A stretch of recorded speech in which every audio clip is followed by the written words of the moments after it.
Hi everyone. Greetings. We're in the Pure Worship book. We're in chapter 20, Allot the Land as an Inheritance.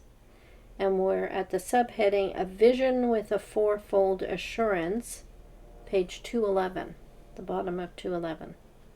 So I'll read the first two paragraphs and David will read the next two from the screen though. So if he looks distracted, that's why. Yeah. The final vision that Ezekiel received fills 9 chapters of his book. Ezekiel 40, verse 1 to 48, verse 35. It provided the exiles with 4 heartening assurances about the renewed nation of Israel. What were those assurances? First, pure worship would be restored in God's temple. Second, righteous priests and shepherds would lead the restored nation. Third, land inheritance would be reserved for all those who would return to Israel. And fourth, Jehovah would be with them, dwelling among them. Chapters 13 and 14 of this publication considered how the first 2 guarantees, the restoration of true worship and the leadership by righteous shepherds, would come true. In this chapter, we will focus on the 3rd guarantee, the promise about the inheritance of the land. In the following chapters, we will consider the promise regarding the presence of Jehovah. The next heading is, This land is assigned to you as an inheritance. Then they urge us to read Ezekiel 47, but one verse, verse 14. Then they paraphrase that verse and a few more verses here. In vision, Jehovah directed Ezekiel's attention to a portion of land that would soon resemble the Garden of Eden. And they reference only one verse from another Ezekiel chapter 36, verse 35. That's where the phrase Garden of Eden is used. Then Jehovah stated, This is the territory that you will assign as the land inheritance of the 12 tribes of Israel. The territory to be assigned was the restored land of Israel to which the exiles would return. Next, as recorded at Ezekiel 47, 15 to 21, Jehovah went on to describe in detail the precise external boundaries of the whole land. What was the purpose of this vision of land assignment?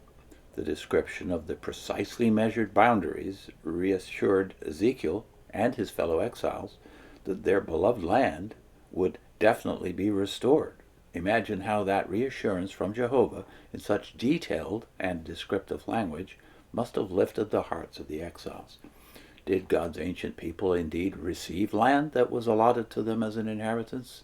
Yes, they did.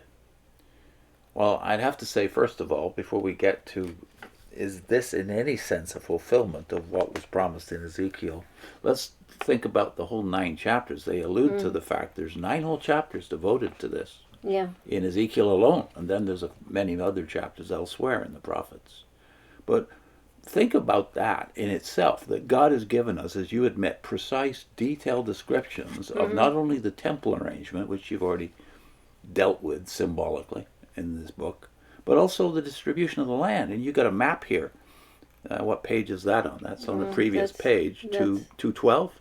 That's on page 212. And if you look at that map, which is very real, it's the Mediterranean and the land of Israel as we know it. Oh, well. Do you want me to show it? Yeah. Put the screen Just on hold for on a sec. a sec. Go back to the screen. There's the map. There's the map. Now right just there. stare at that for a few seconds. This distribution of the land has never been accomplished. But what you do with that is, while admitting it was never accomplished after the exile, what you do is turn it all symbolic, because you have to admit it's never yet been accomplished. Yeah. But the difference between the commentators, of course, those who've actually dealt extensively with the book of Ezekiel, is, will it ever be accomplished? Yeah. Because the promises is given to Abraham himself, and then later repeated to the other patriarchs, and then through Moses, and then through the prophets. And it's Those still promises being have read. never been accomplished. It's still being read in synagogues now. Yes. Ezekiel. Yes. The book, when was the book of Ezekiel canonized? Well, it wasn't officially canonized, of course, until after the Christian era. Yeah. So all that time, this is something else you don't think about, and it's not alluded to here. How many Jews actually benefited by going back to the land? You said at the end of the paragraph, the last one we read, did God's ancient people indeed receive land that was allotted to them as an inheritance? Yes, they did. But that's 2,600 years ago. Have the majority of Jews inherited the land at all? Were they born in it? Did they ever live in it? And there was only a small portion of people back there.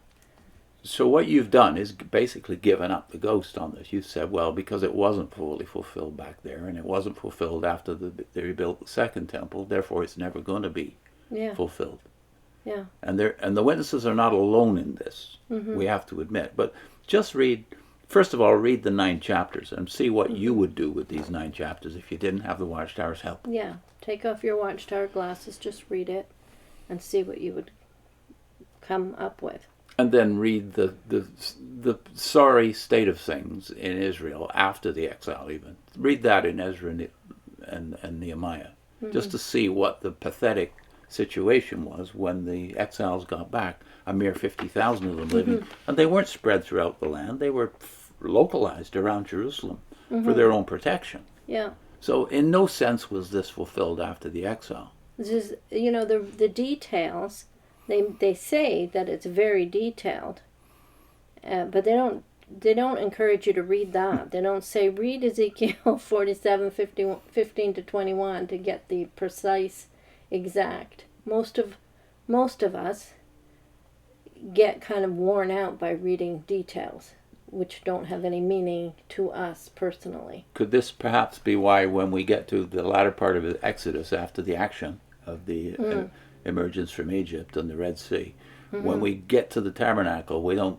feel like reading it. We have to force ourselves. And then we get to Leviticus and we have to force ourselves to read all the details of that. But I do remember when we first read it together, anyways, I remember, it doesn't mean much to you when you don't know the land, even, the geography of the land.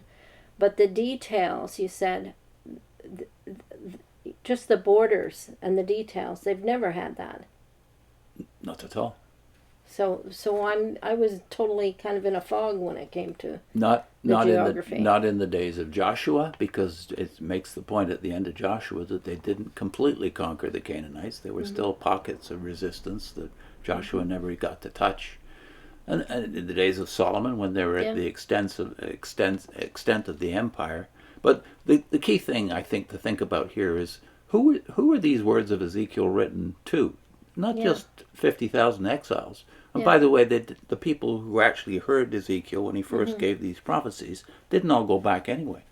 So what were they thinking? The great majority of Jews and Israelites remained in exile during, ever since Ezekiel. And this book is written to them. It's written to every generation of Jews, now more than 100 generations And they since. view it as not having been fulfilled yet. They don't. And what's it supposed to do for us Christians, these chapters? Are we supposed to just say, well, I guess it's never going to happen? We're not to spiritualize it and make it fulfilled in the sense we want it to be fulfilled. Yeah, well, so these words weren't written for 50,000 people. Yeah. They were written for all of us because it is our Bible as well. And we can't turn them into meaningless words just to comfort ourselves that they've been fulfilled somehow. Why can't it be not yet? It hasn't been fulfilled yet. Yeah, just to show you that we're not picking on Jehovah's Witnesses only here. Can we go back to the screen so I can actually see what I'm showing you? Okay. Yes. There we go. There we go. So Christians are divided about this, and the great majority of Christians over the 2,000 years of Christian history, at least the majority since the 4th century, have more or less agreed with the Watchtower on this. That, obviously it's not been fulfilled yet, so therefore there's some symbolic meaning for us, and maybe for Israel, but certainly there's some symbolic meaning for Christians. However, in the last 200 years, since we started studying the Old Testament far more scientifically and closely, there's been a division among Christians, and I think that's represented by just a few of the there's dozens and dozens of Ezekiel commentaries that are real commentaries, not like this. They're not like this. That go verse by verse from beginning to end, not jump all over the place. And yes, conservatives, and there are a lot of radicals, of course, who comment on the Old Testament, but conservatives, and I have 3 volumes here by conservatives.